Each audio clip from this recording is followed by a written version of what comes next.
Russ Rogers. I've been associated with DEF CON and Black Hat for about 7 years at this point.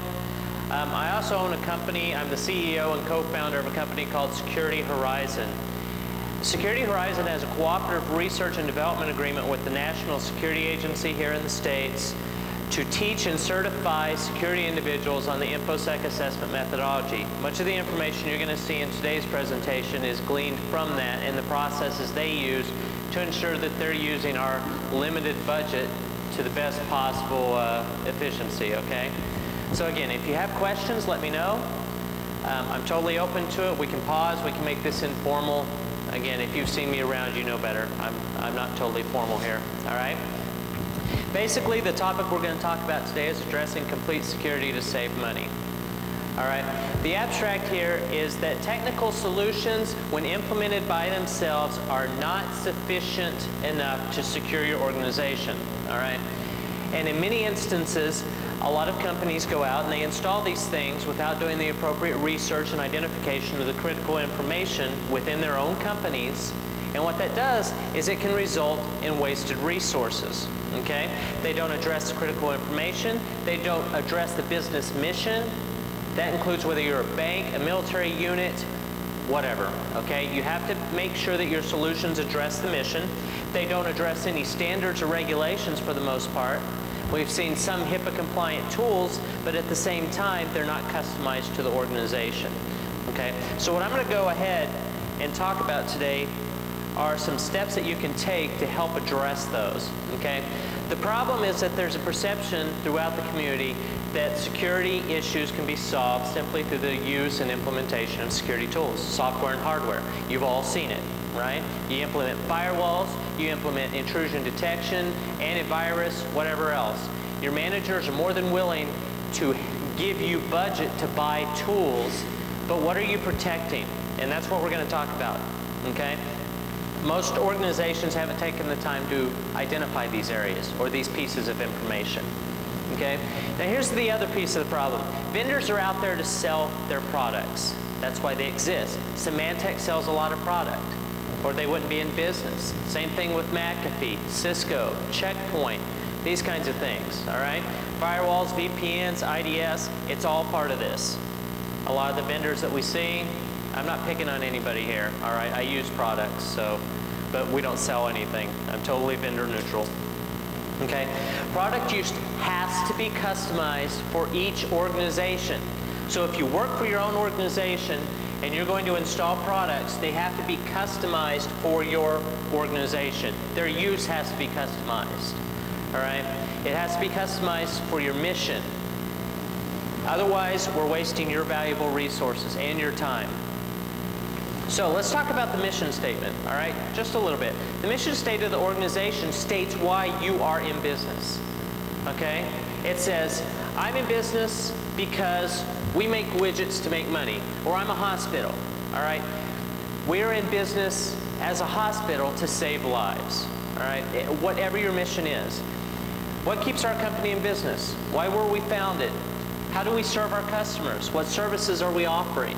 These are all things that are taken into account during your mission statement, and they're going to help you identify the critical information that achieves this mission. Once you've identified that information, we can talk about product use, okay? Understanding the mission is going to help you improve your security posture, identify the critical information and the critical systems, all right? Security posture. Now, how many of you work for organizations and you know specifically what your security posture is at this point? Okay? Nobody actually does, all right? But you're trying to identify that. And to best identify that, you have to understand this other information. Perception of security posture does not equal reality. Okay? I'll tell you right now that a lot of military units in the United States have a perceived value of their own security posture, which is totally incorrect from reality. All right? Part of that stems from being gung-ho, maybe not being totally educated like they need to be, that sort of thing. Okay? So what we need to understand is what are we protecting? Okay? How are we protecting that? How should it be protected? All right? What are we supposed to be doing to protect that information? Who are we protecting against? Who are our adversaries? Who are we in this war against? All right, these are all things we need to understand. And finally, what's the impact if we don't protect this thing? What happens to us as an organization? Okay? So let's talk about the security gap. If you've been in security a while, I'm sure you've probably seen this already. You've got your high-risk scenario, which is where most organizations start. Okay? That's typically the reality of the situation. Your security posture starts out on the high end. Your goal is to be at low risk. And the difference between where you are and where you want to be is called the security gap. And what we need to do is identify that so that we can implement appropriate product use. Okay? So how useful are the products? Well, if you install them ad hoc and immediately on your own, how do you know how effective those products are? All you can really do is guesstimate, because you don't know how well they're protecting critical information because you haven't identified the critical information. Okay? Products do not provide a complete solution on their own. Implementation of these products by themselves is incomplete. It could lead to information leakage. It could lead to a failure of the system, information compromise, activities like that. Okay? So, lost information. Because products are not complete, information can leak out. All right? We don't have the appropriate focus for our products. That's why. That's the core of this problem, okay? That's what I'm trying to get across here. If you go out and you buy a bunch of products without understanding what you're protecting, then you're going to have issues, okay? Information is granular in nature and requires protection on multiple levels, not just a single level here. Now, as a security consultant or a security professional within your organization, what you need to understand is you have a limited budget, right? Okay, nobody here has got unlimited budget, right? No managers come to you and said, buy anything you want, just keep us protected. All right, if you do, I want to know where you work and I want to come with you. Okay, that's the way it goes. So what you have to do is, as a professional, if you can identify these pieces that you need to protect, why you need to protect them, who's mandated that you protect them, and how you've been mandated to protect those items, you can limit the financial waste. So you can do more with the limited resources that you already have, and that's what we're going to walk through, okay? So the security process, typically, what we like to recommend is you have two different pieces here. You have an organizational assessment, and then you have your technical evaluation. The organizational assessment that we use is based on the NSA's IAM. The IAM is an InfoSec assessment methodology. We do the training and certification of that, and we also perform that service. The second piece of that is the technical evaluation. You may hear this as being used as the assessment or attack and penetration or technical evaluation, things like that. Basically, that's running the scans, the probes, the manual checks, those sorts of things. I'm going to show you the value of the organizational assessment first. If we do this first before the technical evaluation, you'll understand why, okay? The pieces, we need to define the organization's mission. Why do we exist? What are we trying to do? We need to define the critical information of that organization. We need to understand what regulations and standards apply to us and impact our business. And we need to recognize and manipulate the organization's culture. And then we can go in and do the technical evaluations. So what is a mission statement? Recognize the corporate mission. Why does your organization exist? Now, I've been harping on this, and the reason I do that is because it's extremely important. Because that mission dictates what the critical information within the organization is going to be. And we'll see that in a minute, okay? What goals do you strive to meet? Are you just in it for profit? Or are you a charity, a not-for-profit organization that's just out to help people and meet congressional guidelines? Mission statements exist to provide guidance and direction. That's why they're important, okay? Here's an example mission statement from the National Weather Service. You don't have to read it. Basically, it tells you that they're there to provide weather forecasts, water forecasts, things like that. And it tells you how they're going to do it, why they're going to do it, who they're going to do it for. And as we step through this process, you'll see why that becomes important. Critical information is the key to this. Every organization has pieces of information within its networks and within its information systems that is critical for it to perform business and meet its mission. Everybody agree with that? You can think of all the different industries you want. Military, healthcare has patient records, banks, their financial records, Wall Street, stock traders, whatever. They all have their own stuff. That information is the very reason that these organizations stay in business. If we lose the confidentiality, integrity, or availability of that information at any particular point, it will impact our organization, right? So we want to identify that in order to protect it. And in many cases, that information provides a competitive advantage. If it weren't for that information or pieces of that information, we'd just be like everybody else, and maybe our business wouldn't be flourishing. Okay? Critical information is different for every industry. And that's easy to think about in terms of the military, government, healthcare, again, banks, those sorts of things. So, in theory, when you buy these products and these firewalls and these intrusion detections and virus mechanisms, you're out to protect that information. That's your goal. But how can you protect it if you don't know specifically what it is? And that's why we recommend the organizational information. Okay? So the critical systems then would be those systems that transmit, store, and process those pieces of critical information. Okay? Those are the servers, the network components, the media, the workstations, the terminals, everything that works with that critical information. Those are going to end up being the pieces that we want to protect. Those are the physical hardware pieces. Those are the components, all right? So when you think about a technical evaluation, say, I don't know, Ernst & Young comes in to do a technical evaluation. They're going to do an assessment of your organization in technical terms, okay? And you have an entire Class B. Let's say you're Washington Mutual. Okay, just for kicks and giggles, you're a big bank, you're a huge bank, you have a Class B at this one location. Now, with your limited resources, you can choose to pay Ernst & Young to go out there and perform an entire technical evaluation of the entire Class B when there are only actually, say, maybe 50 of the Class Cs within there that are even being used. And out of those Class Cs, you've probably got a third of the addresses that are used. Now, if they have to hit every single Class C, are they just going to charge you for the ones that have something on them? It's Ernst & Young, man. They're going to hit you for every minute they spend on this work. So by understanding the critical systems up front, we can limit the scope of these types of things, and we can also save ourselves the money in the budget. We can get more done with less. Okay, what about standards and regulations?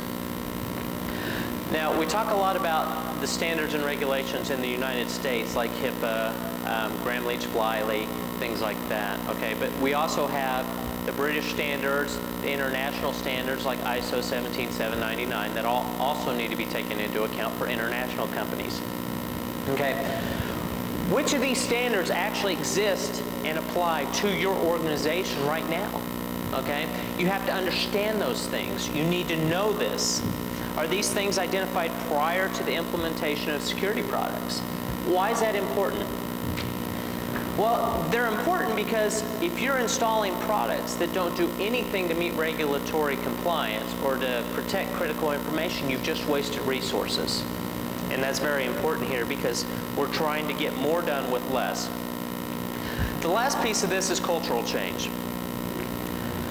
As most of you will probably admit, the users are the weakest link in security, okay? Does anybody know of a normal user that is the most robust security piece of your organization? Okay? Are you serious? Are you just kidding? You really have somebody? Aside from a security professional? Okay. My point here is that users typically aren't educated enough to understand what the risks are, what the threats are, what the impact to the organization is. So in order to get this to really work, we need a sense of cultural change within the organization. They have to understand the consequences of failing to be secure. They have to understand that they are important in the process. Okay?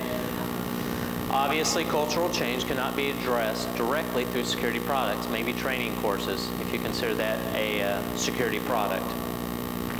They don't address security awareness or understanding, and they don't address management buy-in by the organization. The management buy-in becomes very important in the process we're getting ready to cover, because management has to believe in the security process. They have to understand that it is going to save them money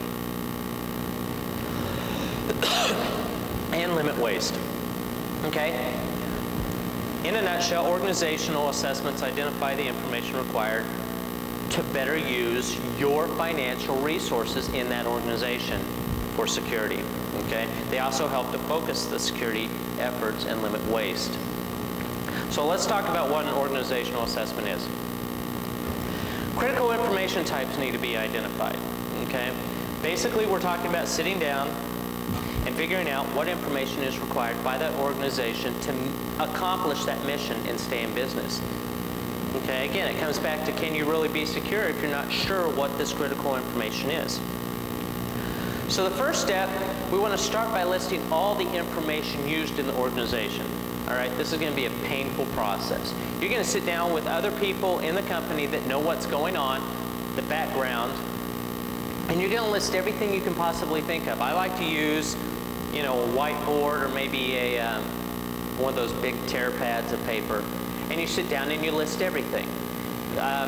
Customer addresses, customer phone numbers, customer socials, customer account transactions. Maybe we've got bank investments there. Maybe we've got wire transfers. Maybe we've got previous audits and things like that. We want to list everything, okay? List everything, no matter how minute it is, and then what we're going to do is we're going to roll all the similar types of information into broad categories so that we can deal with them. Because an organizational assessment, we want it to be a management overview of everything, to give a good picture, all right? And these final broad categories will be the critical information types. Now here's an example of this. What we've done is we've broken the customer address and phone and ID numbers, names, emails, that kind of thing into a broad category called customer information. And with the order information, we've taken the customer ID, order number, order history, things like that, and we've rolled it into the order information broad category. So what we end up with in the end is a listing of broad categories of information types. Okay, now what we need to understand while we're doing this is that we're trying to identify information, not applications. Email is not specifically an information type. It's an application that carries multiple types of information throughout that organization and outside of the organization. Okay? The other thing to remember is that not all information within the organization is critical.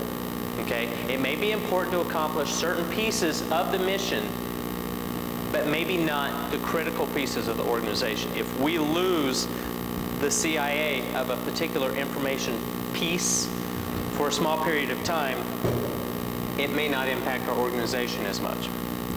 Also, workers may feel rejected if they receive the impression that their information is not considered critical.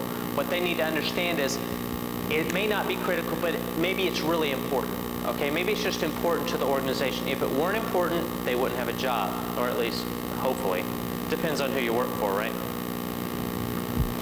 Right, so the next step here is to define impact definitions. All right, we've already told you we're looking at CIA. We've identified our information types. Now we're going to create some definitions for impact to the organization if one of these things are compromised. All right, so just for simplicity's sake, we're going to use high, medium, and low in here. High describes extreme results. Okay, you can kind of relate it back to how many people are military or have ever been military, worked with clearances. Okay, you know what? Top secret, secret, confidential. I'm sure you've all seen James Bond, right? Okay, kind of relate it back to that, because information that's considered classified top secret has a dramatic impact on the security of the United States. Okay, well, we're looking at that kind of stuff for high.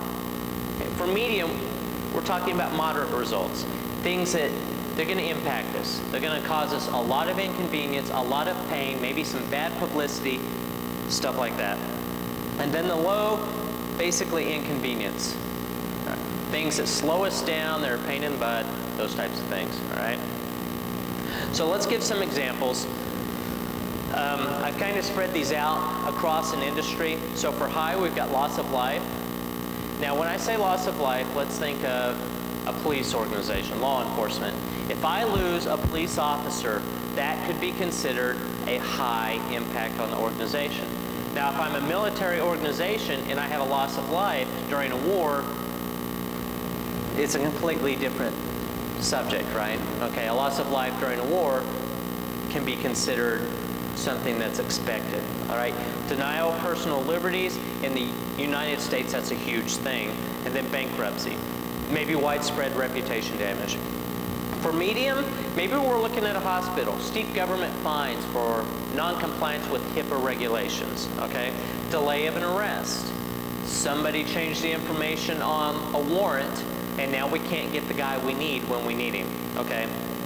And loss of customer confidence. And then with low, loss of a customer, maybe small fines or an inconvenience in performing duties, okay? The network goes down for 15 minutes, we can't process the drive-through in the bank. It's a little bit inconvenient, irritates a few people, but it's probably not going to make us go bankrupt. So now we've got our critical information types, we have impact definitions that you've just created, and we want to relate these to impact attributes. And these impact attributes that we typically see used are confidentiality, integrity, and availability. There are others that you can use, but these are the three main ones that we see. Okay? Confidentiality, basically, our critical information cannot be viewed by those who are not authorized to view the information. That's what it comes down to. All right? We're talking about the privacy of the information. How secure is that information from somebody looking at it who shouldn't be looking at it? Some examples: military, financial, and healthcare. Okay. Integrity, information is safe from modification, whether that's accidental or intentional. Integrity must be maintained on certain systems. Critical information cannot be altered, and if it has been, or if it is, then we will know immediately that it has been altered and we can roll back to it. So integrity is also important. And then availability. Critical information is available when and where we need it. All right? If I'm military and I'm working with logistics and planning and tactical plans to try and, take over an enemy, whatever, base, right? Then I need certain pieces of information when I need them, and if I don't, I'm going to have an impact to my mission. Okay? In order to ensure availability, we have to remove the ability of an adversary to take that away from us, to make information unavailable. Okay, so then we analyze everything against CIA. Remember, you've got your information types, you've created your definitions, you're going to measure against CIA, and the way we're going to do that is we're going to do analysis. Each attribute is weighed against the information type that we've listed. So, if we lose the integrity of the police station's warrant database, what's the impact? Is it a high, medium, or low? Okay. If we lose confidentiality of the bank's transaction database, what's that going to do to us? What's the impact? Again, is it a high, medium, and low? Based on our own definitions, what's that going to do for us? So as an example, if we lose confidentiality of the customer information, is this a high, medium, or low impact to our organization? Or if we lose integrity of the order information that we had earlier, is that a high, medium, or low? And again, those are decisions you have to make on your own. Now, you're not limited to confidentiality, integrity, or availability. There are other things that you can use: non-repudiation, accountability. It depends on what you want to do. All right, that's up to you. Evolution. Understanding the critical information within the organization is going to allow us to be more granular with our solutions and also more granular with our assessments and evaluation of the organization so that we can find the specific problems that are impacting our security posture. Next, we want to identify the critical systems. Where do the critical information types exist? Okay? What are the systems with the greatest impact on our mission, on our business? That's very important. Okay? If I'm Washington Mutual and I have rooms and rooms full of computers and servers and floors and floors full of user workstations and terminals, which of those pieces are critical enough to our organization that we need to take care of first? Which ones can we protect and increase our security posture first? Okay, we want the biggest bang for our buck here. A critical system is any collection of components that store, transmit, or process the critical information. Okay, once we've identified the critical information, it's relatively easy to identify the systems, all right? Where is that critical information? It sits on the AS400 over here, or it's sitting on these Active Directory servers, and it's used by the bank teller's workstations. You start identifying these things so you can pick the particular technical points that make a difference to your business, okay? Limited resources, financial resources that you may have, can then be focused specifically on those components and have the greatest impact on your business or your organization. Okay? Now, similar to critical information types, some systems may be more critical than the others. You could have some that are very mundane. They're just everyday types of things. HR systems may not have as large of an impact as, say, another system that processes customer information. Okay? Now, what processes and procedures are already in place to secure these systems and their information? We have to understand that. Okay, what are you already doing? What's in place now? Is it working? How do you know? Okay? Now, this is where we get into the process analysis. It attempts to find these processes and procedures that protect the critical information. Reliable processes are documented and enforced, and they're repeatable. They can be done over and over again. Okay? If Thomas gets hit by a bus tomorrow, one of you can step up, grab the manual off his desk, look at how it was being done, and go step by step and ensure that the process continues on the way it should be done. And again, that goes back to the ISO certifications as well.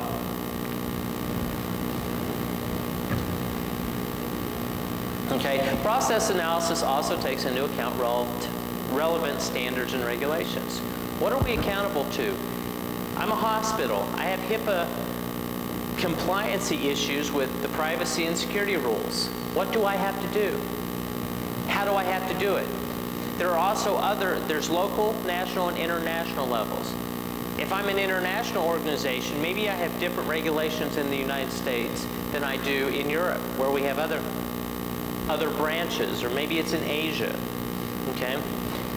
Basically, we're looking for what does a company have to do to comply with their standards and regulations. And what are those standards and regulations? Have they been identified? Okay, we know our critical information. We know our systems now. What are we looking to adhere to? Okay, processes and procedures that are security-oriented but are not documented are considered ad hoc. We've run into customers in the past that have extremely good ad hoc processes. But what happens when they don't get that raise they need next year? Or somebody comes along and offers them more money? Well, they're going to leave, and all that information in their head goes with them. Now, who's going to step up and replace them? And how are they going to do it? Okay? Typically, these are performed by one person and can't be repeated easily. Okay? The security posture of the organization then comes into question because a single person becomes a single point of failure for the organization. Okay? So, problem areas are identified where a requirement to protect a component or a piece of critical information exists, but we're not doing it. We're not doing it correctly. It's vulnerable. It's vulnerable to an impact through CIA. All right? These findings are all process or procedural based. The organizational assessment hasn't done any scans or probes. We're not there yet. We have to understand this stuff. It all relates back to the information criticality that we defined earlier. And once all that's done, we know our critical information. We know where it is because we know the critical systems. All right, we know the regulations and standards that we're forced to adhere to, and we've done the analysis to find out what we're required to protect, how we're required to protect it, and where we're short. Now we can come down to the technical evaluation, okay? Because once you've got the critical information systems down, doing a technical evaluation of those pieces is going to be very easy. because you've identified them. They're targeted, they're focused. It's something you can do without a whole lot of difficulty. And it's going to be less expensive because you know specifically what components you need to hit to have the greatest impact. Okay? And when you do this, you're looking for what technical controls are in place. All right? Are secure configurations used? Are they using the CIS scripts to benchmark all these servers and make sure everything has a similar score? Make sure all the configurations are the same. Okay? Is there a secure network architecture? Are they using VPNs through remote modems? Are they using Cisco concentrators for VPN access? And what vulnerabilities exist within the system? Again, most of you have probably already done this. You've run the ISS, you run the Nmap, you've run the Nessus, maybe a Saint, all right, a Whisker or a Nikto, whatever. You've done the technical evaluations before, but you should be able to see how this is going to be more focused and more beneficial to you. Okay? Technical evaluations typically occur from the highest priority systems that have the greatest impact to the organization to those that are lesser priority and have a lesser impact.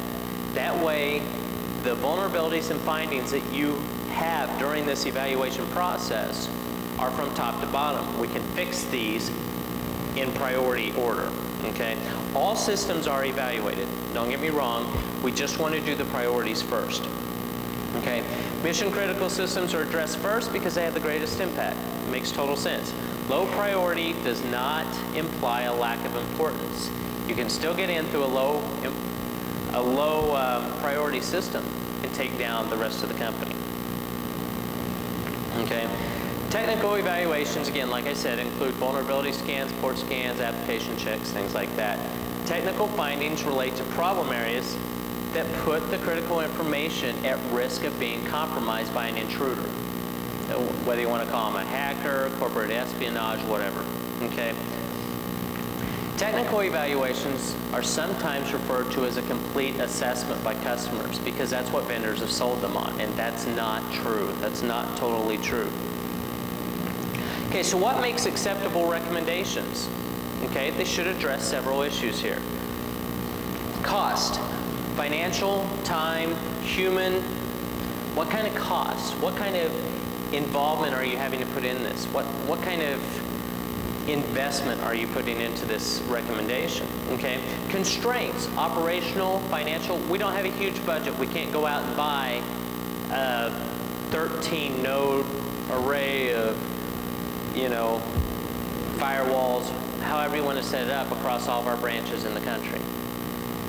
Okay, what about the ability to implement and maintain? How technical is the customer? How good are the people that work for the customer?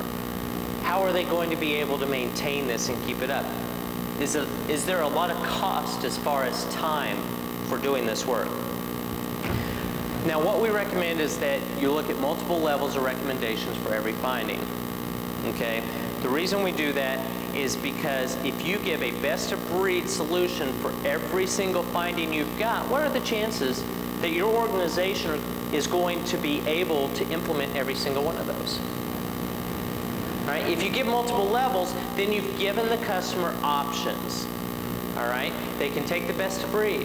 Or maybe they need to take the triage recommendation, something that will just get them by until they can afford to put something better in place. All right? Again, there's multiple reasons why we give multiple levels here. Financial, human, ability, impact on operations. These things need to be taken into account. All right? Some of the areas we look at: best, good, and quick. I like to look at these as the Cadillac, the Chevy, and the Yugo recommendations, because typically price is the driving relevance to the customer. We just don't have the budget to do these. Okay, so now you've done it. You've done the organizational, you've done the technical, you know what the problems are, you know where the critical systems are, because those house all the critical information that impact our mission. Now you can look at the products that help you solve those problems. All right? The selection of security products is huge out there. Okay? But only use security products that directly relate and solve a security finding that you have at your organization. Each product's different, each organization's different. You may love the new Checkpoint firewall, but you have a whole bunch of firewalls in place that are doing their job effectively, but you have no antivirus, okay? Well, I really want that new firewall. Well, that's great, but you have a limited budget. So you have to start making strategic investments here, okay? Product selection should be customized for your organization based on your critical information and your systems, okay? And it allows for a better security solution. So basically, firewalls, network-based security, virus protection, you understand what that is, virtual private networks, file integrity checkers, maybe you're using something like Tripwire. Why? Where would you use it? Do you have a finding that justifies the use or purchase of that product? Okay? So in the end, the organization understands what needs protecting and why it needs protecting. It understands what its current security posture is versus the perceived security posture that management may think exists now. Okay? And it also understands what needs to be done to close that security gap and get to that low-risk category that it wants to get to. Now, one of the useful things about doing things this way is if you do it year after year after year, you get a trending effect. And you can start to see that security gap close with the effective use and spending of these resources over time. Okay? Basically, the resources can be used more wisely. Okay? You're not wasting your money. You look like the most important security consultant in the organization or to the customer because you understand their business, you understand why they have to protect it, and you understand how to protect it and how to wisely use the money.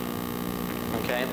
And organizations with limited resources, which is a lot of organizations right now, can get more done with less money. Right?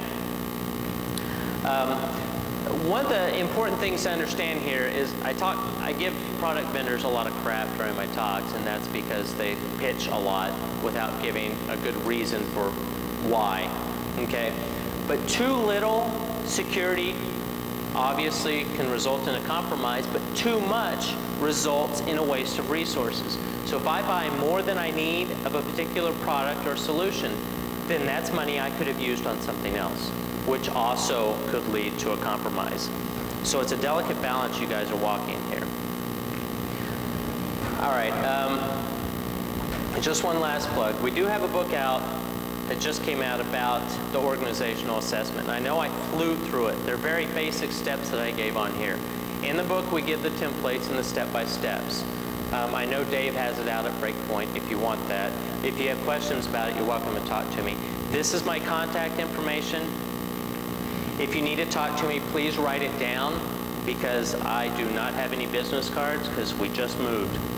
All right? Are there any questions? Can I answer? Throw something hard at me. Anything. Nothing.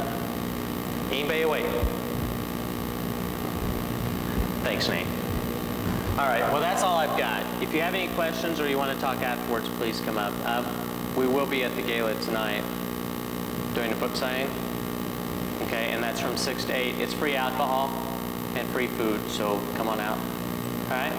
Thanks.